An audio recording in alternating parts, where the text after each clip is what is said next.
Salut tout le monde, ici la folle pour le RPGED 2024, le jour 6. Alors, pour aujourd'hui, je vais vous parler du système de portail dans les terres sacrées des fées. Et oui, on va se faire la lecture ensemble de ce que j'ai conçu aujourd'hui afin de répondre aux exigences de mon challenge aujourd'hui, qui est le thème portail, et j'ai roulé mécanique. Alors, voilà. Pour ce qui est du portail, dans ma tête, dans mon univers que vous avez vu jusqu'à présent, j'ai décidé évidemment de faire les terres sacrées des fées. Puis pour s'y rendre, ça prend des portails. Alors là, j'ai décidé de faire une mécanique autour de ça. Alors pour accéder aux terres sacrées des fées, depuis la Terre, il est impossible d'accéder aux terres sacrées des fées. Non, c'est vrai. Directement depuis la Terre, sauf si une fée ouvre un portail et vient vous chercher. Cette action ne nécessite aucun jet de dés, fonctionne comme une passe spéciale. J'ai fait ça parce que je me suis dit, ça peut pas être super accessible. Fait que de la Terre, les humains, eux, qui n'ont même pas connaissance de tout ce beau monde-là et de cette magie-là, ils peuvent pas tomber dessus par hasard, c'est impossible. Ça prend une fée qui vienne te chercher. Alors, à partir des terres sacrées des fées, une fois que tu as été invité sur les terres sacrées et que la fée t'amène avec elle dans le portail, tu peux retourner à la vie normale, évidemment, avec l'autorisation des fées. Donc, pour retourner chez toi, tu dois demander à une fée de réouvrir le même portail. Donc, si vous obtenez l'accord des fées, elles peuvent ouvrir un portail pour vous ramener à votre vie normale. Aucune réussite et de jet n'est nécessaire. Maintenant, à partir des terres des fées qui sont intemporelles, là je m'explique, sur les terres des fées, le temps n'avance pas. C'est comme si c'était au milieu de et l'espace et le temps. C'est comme pas sur la Terre, puis c'est pas dans la ligne de temps. Donc, n'importe quelle espèce magique ou animale de n'importe quel temps depuis la création de la Terre et par la suite jusqu'à la fin du monde peuvent accéder, évidemment, avec l'invitation d'une fée. Donc, tu peux voyager à partir des terres vers une autre ère sans autorisation des fées. Seulement, ce n'est pas facile. Il y a deux façons de le faire sans l'autorisation d'une fée. Tu peux faire l'utilisation d'un portail déjà ouvert. Si vous tentez de passer par un portail ouvert par quelqu'un d'autre sans assistance, tu dois faire un jet de voyage. C'est un des 10, mais on se base sur des pourcentages puis des 10. Alors, si tu as un 10 sur ton jet, tu arrives à la destination exacte à la minute près. Si tu as 6 à 9, tu arrives à la destination avec une marge d'erreur de plus ou moins 100 ans. 2 à 5, tu arrives à la destination avec une marge d'erreur de plus ou moins 10 000 ans. Et puis 1, tu arrives dans un moment catastrophique. Ça peut être une tempête, une guerre, un cataclysme. Quand tu prends un portail de terre sacrée, ta destination est un lieu sur Terre. Après ça, l'année à laquelle tu vas arriver, là, va dépendre de ton jet de dés. Donc, un portail, il peut en avoir un, par exemple, ici dans ma cour. Puis moi, je peux y accéder, rentrer dans la terre sacrée des fées, par exemple, parce que j'ai été invitée. Et des centaines d'années plus tard, un autre être magique, parce qu'évidemment, je suis magique, ces joueurs-là, peut passer par là, puis on arrive au même moment parce qu'il n'y a pas de temps sur les terres sacrées. Voilà. La deuxième façon que tu peux passer dans un portail pour voyager dans le temps sans avoir l'autorisation d'une fée, c'est en faisant un jet de détection.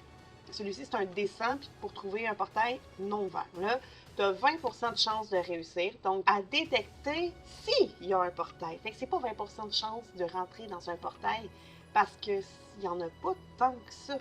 Fait que sur une surface X, là, peut-être 1 km de circonférence, peut-être moins, je sais plus, tu fais une détection et là, tu réussis. Par exemple, tu as un beau 90. Reste que s'il n'y a pas de portail, ben, tu as réussi à savoir qu'il n'y a pas de portail. Fait que c'est très difficile d'aller dans un portail qui n'est pas ouvert sans l'assistance d'une fée, puisqu'on ne sait pas son où et que c'est pas facile à détecter même quand ils sont là. C'est sûr que tu peux avoir des bonus de détection. Les compétences en magie, ça te donne un plus 10 de chance. Les artefacts magiques, c'est un plus 5 à plus 15 selon la puissance de l'artefact. Des connaissances spécifiques, plus 5 à plus 10 selon la profondeur des connaissances. Une fois que tu as détecté un portail, tu as réussi à le trouver, t'as pas de feu qui t'a aidé, tu as un accès. Par contre, ça a une autre protection. Le portail, il est barré. Il est barré soit par une énigme, un mot de passe, une clé, ça peut être un code, ça peut être un objet à donner, il y a quelque chose qui l'empêche d'ouvrir à n'importe qui trouve un portail. Fait qu'à partir de là, tu dois avoir cette information-là si tu veux accéder au portail.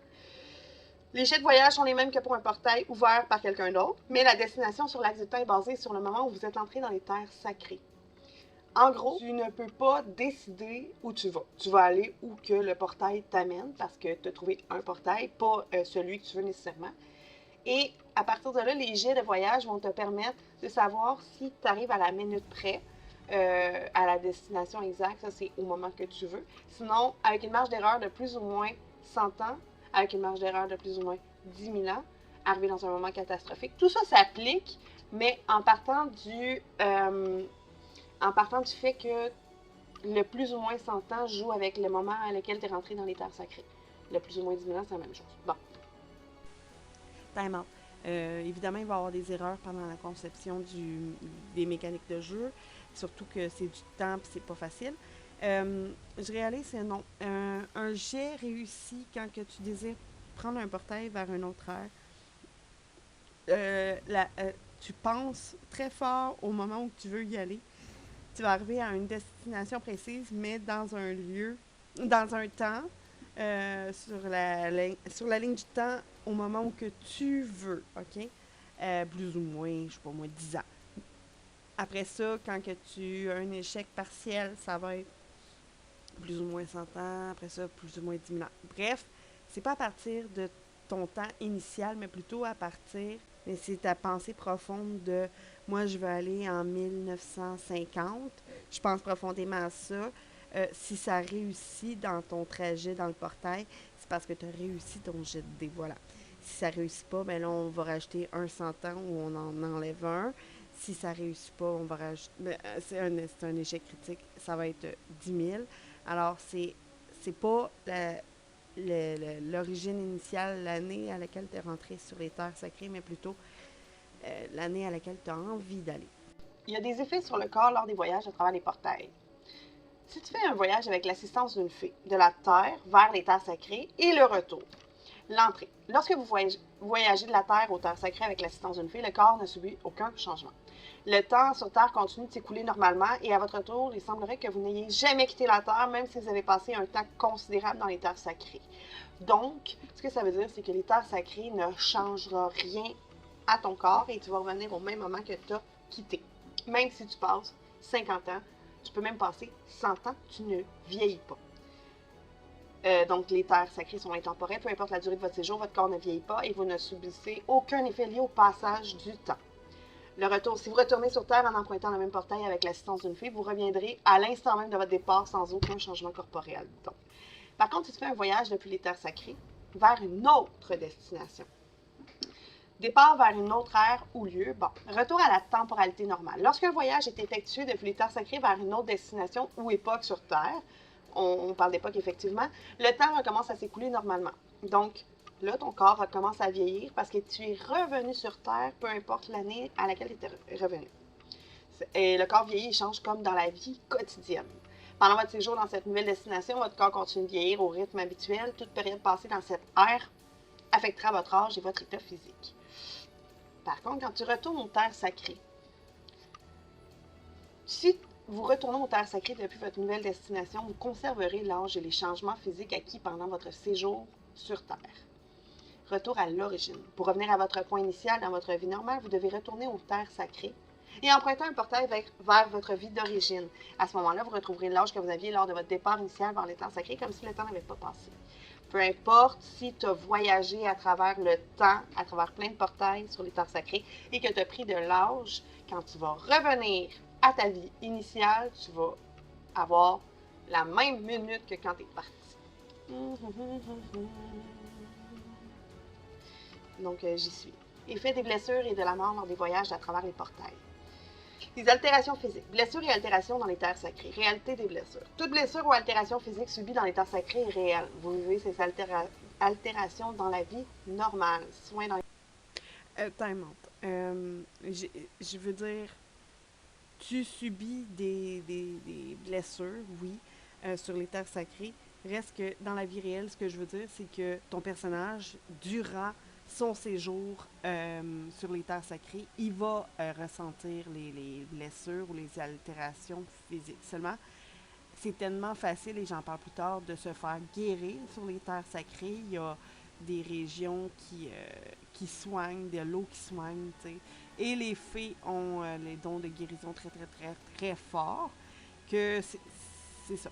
Tu subis peut-être des blessures, mais ils sont faciles à guérir. Voilà. Sacrée. Si vous perdez connaissance suite à des blessures dans les terres sacrées, vous serez transporté à l'infirmerie des fées pour y être soigné. Blessures et altérations dans une autre dimension temporelle. Retour aux terres sacrées, si vous subissez des blessures et des altérations physiques dans une autre dimension temporelle et que vous perdez connaissance, votre corps sera automatiquement transporté à l'infirmerie des fées dans les terres sacrées. Donc, tu te réveilles et tu es en train d'être healé. Rétablissement initial, les soins prodigués dans l'infirmerie des fées restaureront votre état physique, mais vous conserverez les séquelles des blessures jusqu'à ce que vous retourniez à votre vie normale. Bon, encore time out. Ce que je veux dire, ils vont conserver les séquelles parce qu'habituellement, les filles peuvent toutes guérir, mais tu peux pas refaire pousser un membre.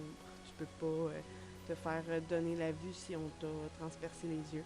Ça a l'air creep hein, comme jeu, mais ce que je veux dire, c'est que ils sont capables de guérir n'importe quelle maladie ou blessure tant qu'il n'y a pas d'irréversibilité.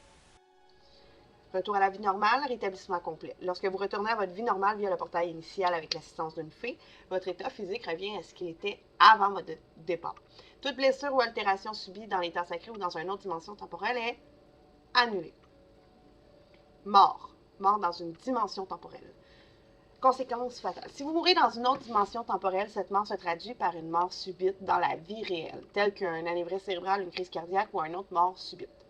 Gestion de la mort dans les terres sacrées. Par contre, dans les terres sacrées des fées, le temps ne s'écoule pas comme dans le monde normal. Les fées possèdent des pouvoirs de guérison extraordinaires, rendant la mort véritable extrêmement rare. Cependant, il est crucial de définir des règles claires pour gérer les situations où un personnage pourrait potentiellement mourir. Rareté de la mort véritable. La mort véritable, bon, je l'ai dit. Absence d'intervention. Si, par exemple, pour une raison quelconque, les fées ne peuvent pas intervenir à temps, ce qui devrait être très rare, là, parce que c'est quand même leur terre, si le personnage est dans un lieu isolé sur les terres sacrées où les fées ne peuvent pas accéder rapidement ou qu'une forme de magie quelconque qui les empêche, tu peux mourir. Blessures incurables. Dans des cas extrêmement rares où les blessures sont si graves que même les pouvoirs des fées ne peuvent pas les soigner, la mort véritable peut survenir. Évidemment, c'est avec le bon jugement du maître. T'sais, si tu te fais trancher la tête, peut-être que les fées peuvent te guérir, mais si tu te la fais décapiter, non. Alors, retour à la vie initiale. Après une aventure dans les terres sacrées, que l'aventure inclut ou non des voyages temporels sur Terre, lorsqu'un personnage retourne à sa vie initiale via un portail avec l'assistance d'une fée, il retrouve son état physique et son âge tel qu'il était avant de quitter la Terre pour les terres sacrées. C'est un rappel. Retour ultérieur aux terres sacrées. Un personnage peut retourner aux terres sacrées à condition d'être assisté par une fée, toujours et toujours. Bon. Sans cette assistance, il est impossible de revenir. Lors du retour aux terres sacrées avec l'assistance d'une fée, le personnage revient dans le même état physique qu'au moment où il avait quitté les terres sacrées précédemment. Cela signifie que toutes les blessures ou altérations physiques subies dans les terres sacrées seront restaurées à leur état au moment du départ précédent. J'essaie de vous faire un exemple pour que ce soit plus concret. Je suis en 2024. J'ai un don magique qui me permet d'avoir accès à ce genre de monde-là.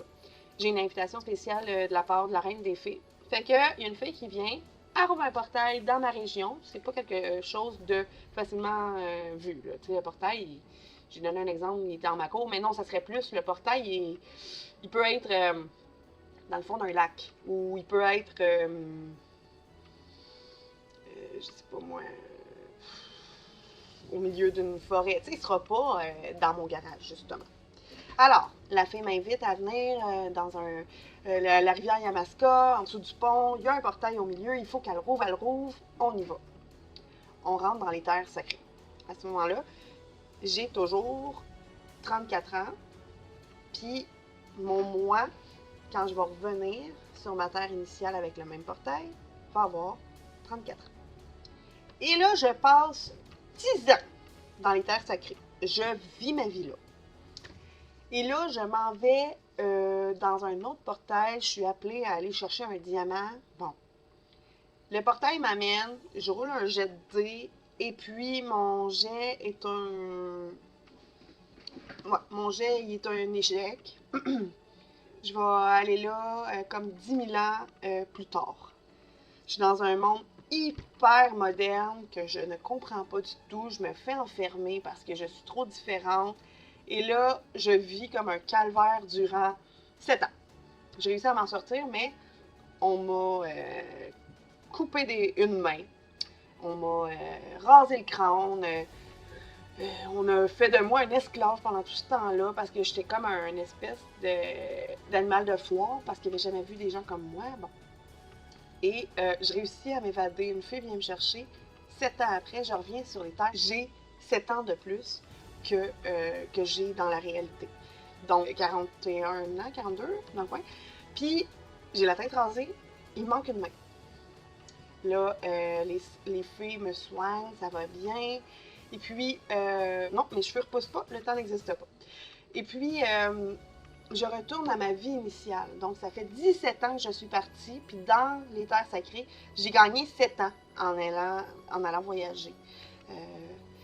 Donc, j'ai comme 41 ans, il me manque une main, puis j'ai pas de cheveux. Quand je reviens, j'ai 34 ans. Je suis à la même minute près qu'au moment où je suis partie. Et là, je vis ma vie, 75 ans. Là, à ce moment-là, c'est ça, j'ai 34 ans, j'ai les cheveux longs, j'ai toutes mes mains. Bon, je vis ma vie à 74 ans, là, genre, je reprends, je suis rappelée à aller dans les terres sacrées des filles. Et puis, je suis appelée à faire des voyages à travers le temps. Je réussis mon jet, je m'en vais à quelque part, on est dans la Renaissance, je vis une super belle vie de noble pendant 15 ans. Et je suis une vieille noble qui a sa place à côté de la reine. Je suis comme sa vieille nounou. Je ne sais pas trop, regarde, j'essaie d'inventer en même temps. Je vis une super belle vie et je meurs.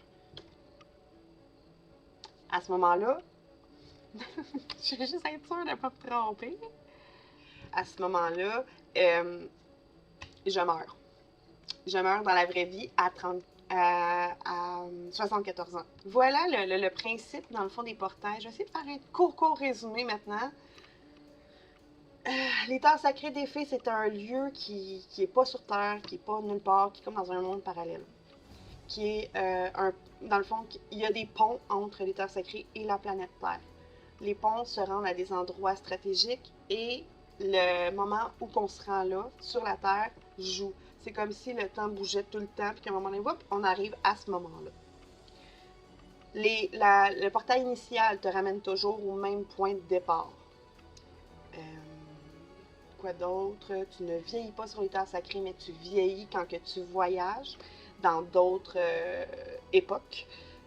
Et quand tu reviens chez toi, c'est comme dans les Chroniques de Narnia, tu as exactement le même âge qu'au moment où tu es parti. Quand tu retournes sur les terres sacrées plus tard, pour d'autres fonctions, tu retrouves l'âge que tu as gagné en traversant les époques et les altérations physiques. Time out encore. Là, je me réécoute avant de partager la vidéo avec vous. Je suis sûre qu'il y en a plein qui ont constaté ce que je vais vous dire à l'instant. Qu'est-ce qui se passe pour que dans les terres sacrées, on puisse jaser, puis parler, puis avoir des actions si le temps n'existe pas? Qu'est-ce qui se passe si moi, je décide de retourner sur les terres sacrées et que j'y étais déjà, puis le temps n'existe pas, c'est comme si j'y allais une deuxième fois à la même place? Ou j'y vais instantanément au moment où que je suis repartie, comme pour continuer la ligne de temps qui n'existe pas. Hey, aidez-moi quelqu'un. Pour vrai, aidez-moi. Écrivez un commentaire pour m'aider à gérer ce genre de petits problèmes-là. Parce que j'aimerais donc que ça marche, mais là, j'étais un peu mélangée, mes amis. Donc, c'est ça, la mécanique que j'ai écrite pour les portails dans mon univers. Maintenant, c'est pas nécessairement évident d'entendre quelqu'un lire puis bafouer comme j'ai fait. Si vous désirez l'avoir, là, c'est un 4 pages facile à lire. Je peux vous l'envoyer. Autrement, c'est sûr et certain que je continue à matérialiser mon jeu, puis éventuellement, il va être comme plus complet, mais si vous avez l'intention de lire les règles au fur et à mesure pour bien me suivre, ça va me faire plaisir de vous les transférer. Sur ce, je vous souhaite une belle soirée et puis on se voit demain. Déjà, bye!